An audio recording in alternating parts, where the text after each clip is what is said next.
मी Gauri home kitchen ब्लॉगमध्ये आपलं स्वागत करते। आज आपण बनवणारा पातळ पोह्यांचा चिवडा। त्यासाठी आपल्याला साधारण 1.5 किलो पोहे लागणार आहेत। पोहे हे उन्हामध्ये अर्ध्या तासासाठी आपण वाळवत घालू शकता, कडक ऊन नसेल तर आपण गॅसवर असं एक वाटा घेऊन त्यामध्ये पोहे थोडे थोडे करून कमी गॅसवर परतून घेऊ शकतो।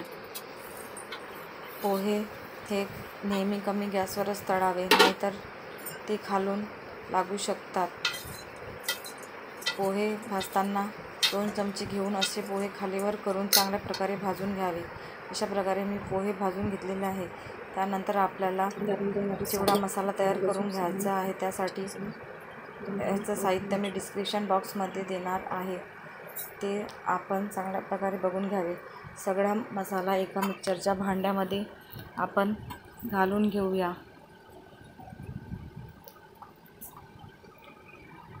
त्यानंतर आपण ते मिक्सरला लावून सगळा मसाला बारीक वाटून घेऊया। त्याची चिवडा बनवण्यासाठी आपल्याला मिरची, कढीपत्ता, खोबऱ्याचं काप, कांदा, काजू बदामचे काप लागणार आहेत। आपल्याला 250 ग्रॅम मका पोहा, 250 ग्रॅम डाळ्या, 250 ग्रॅम शेंगदाणे लागणार आहे। आपण स्प्रिंकल मसाला सुद्धा तयार करून घेऊ। त्यासाठी आपल्याला 1 टेबलस्पून मिरची पावडर, हाफ टेबलस्पून मीठ, 1 टेबलस्पून चाट मसाला लागणार आहे। त्यानंतर आपण जे साहित्य बघितले ते गॅसवर तेल ठेवलेलं आहे, त्यामध्ये सगळं साहित्य एक एक करून तळून घेऊ। काजू बदामचे काप तळून झालेले आहे। त्यानंतर आपण खोबरा तळून घेऊ। लालसर होईपर्यंत खोबरा तळून घेतलेला आहे। त्यानंतर आपण मिरची सुद्धा तळून घेऊ। मिरची तळताना थोडं दूर राहून मिरची तळावी, नाहीतर मिरचीचे बी आपल्यावर उडू शकतात। मिरची पण एकदम क्रिस्पी होईपर्यंत तळून घेऊ, नाहीतर आपला जो पोहा आहे तो एकदम नरम पडू शकतो। त्यामुळे मिरची तळताना एकदम अशी कडक मिरची तळून घ्यावी। मिरची कडक तळून झालेली आहे, बघू शकता। त्या सगळी मिरची आपण एका परातीमध्ये काढून घेऊ। त्यानंतर आपण कढीपत्तासुद्धा अशा प्रकारे तळून घेऊ। कढीपत्तासुद्धा तळताना आपण थोडं दूर राहूनच कढीपत्ता तळून घ्यावा। कढीपत्ता पण उडू शकतो, त्यामुळे 1 चमचा घेऊन त्याला थोडा खालीवर करून चांगल्या प्रकारे क्रिस्पी होईपर्यंत कढीपत्तासुद्धा चांगल्या प्रकारे तळून घेऊ। अशा प्रकारे आपला कढीपत्तासुद्धा तळून झालेला आहे, तो सुद्धा आपण एका परातीमध्ये काढून घेऊयात। त्यानंतर आपल्याला उरलेलं साहित्य सुद्धा अशा प्रकारे तळून घेऊ। त्यानंतर कांदा सुद्धा आपण गॅसवर क्रिस्पी होईपर्यंत तेलामध्ये तळून घेऊयात। कांदासुद्धा एकदम असा क्रिस्पी तळला गेला पाहिजे, नाहीतर आपला चिवडा एकदम असा नरम पडू शकतो। कांदासुद्धा एकदम जसे आपण बिर्याणीला कांदा एकदम असा क्रिस्पी तळतो, तशाच प्रकारे कांदा एकदम क्रिस्पी तळून घेऊया। कांदासुद्धा आपला तळून झालेला आहे। त्यानंतर आपण डाळ्या सुद्धा तेलामध्ये घालून चांगले लालसर होईपर्यंत चांगल्या प्रकारे खालीवर करून तळून घेऊयात। डाळ्यासुद्धा आपल्या तळून झालेल्या आहेत, त्यासुद्धा एक एक करून एका परातीमध्ये काढून घेऊयात। डाळ्यासुद्धा आपण काढून घेतलेल्या आहेत। त्यानंतर शेंगदाणेसुद्धा अशा प्रकारे तेलामध्ये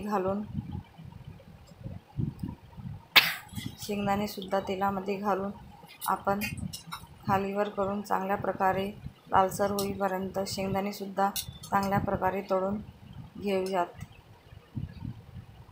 अशा प्रकारे आपल्या शेंगदाणेसुद्धा तळून झालेले आहेत। शेंगदाणे तळून झाल्यानंतर आपण ते सुद्धा काढून एका परातीमध्ये घालून घेऊयात।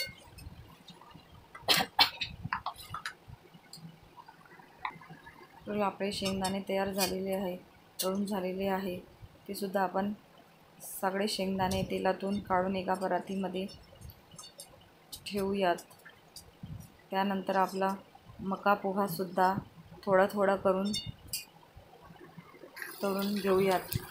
मका पोहा तळून झाल्यानंतर एका परातीमध्ये काढून आपण जो मसाला स्प्रिंकल मसाला तयार केला होता तो मका पोह्यावर स्प्रिंकल करून घेऊयात, जेणेकरून तो सगळ्या पोह्यांना लागेल.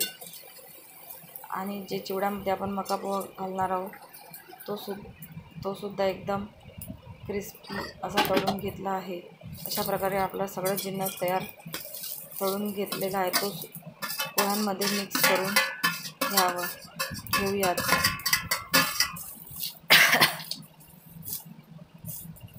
सगळं जे तळलेलं मिक्सचर आहे ते सगळं आपण पोह्यांमध्ये मिक्स करून घेऊया. जो आपण चिवडा मसाला तयार करून घेतलेला होता त्यामध्ये आपण 2 टेबलस्पून मिरची पावडर घालून घेऊयात. त्यानंतर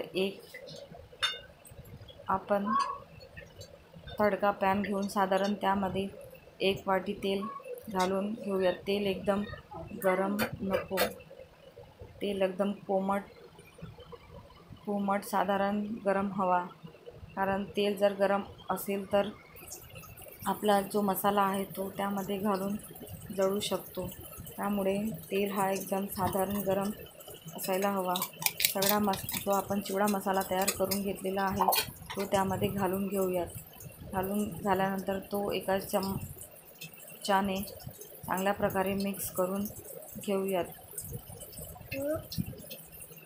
मिक्स करून झाल्यानंतर आपला मसाला हा चांगल्या प्रकारे मिक्स झालेला आहे. त्यानंतर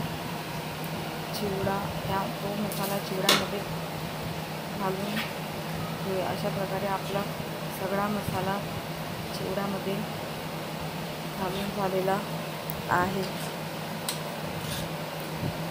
सगळा मसाला त्यामध्ये आपण ओतून घेऊया.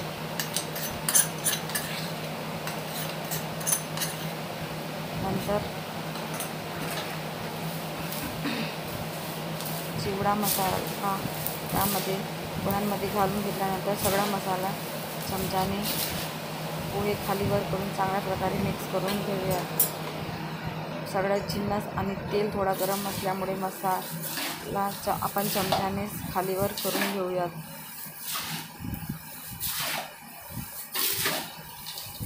मसाला थोडा थंड झाल्यानंतर आपण हाताने सुद्धा चांगल्या प्रकारे पोहे मिक्स करून घेऊ. अशा प्रकारे चमच्याने आपण खालीवर करून पोहे मिक्स करून घेतलेले आहेत. त्यामध्ये चम्मच घेऊन सगळे जे पोहे जो मसाला आहे त्यामध्ये आपण चांगल्या प्रकारे मिक्स केलेला आहे. त्यानंतर आपण हाताने सुद्धा चांगल्या प्रकारे पोहे आणि मसाला जिथे जिथे मसाला जमा आहे ते पण चांगल्या प्रकारे हाताने मिक्स करून घेऊयात. अशा प्रकारे आपला पातळ पोह्यांचा चिवडा तयार झालेला आहे. तुम्हाला जर तेल कमी वाटत असेल तर थोडा तेल तुम्ही घालून त्यामध्ये मिरची पावडर मीठ घालून पुन्हा मिक्स करू शकता. अशा प्रकारे आपला चिवडा तयार झालेला आहे. तुम्हाला जर पातळ पोह्यांचा चिवडा आवडला असेल तर लाईक करा, कमेंट करा, सबस्क्राईब करा आणि मी असेच व्हिडिओ बघत राहा. नमस्कार.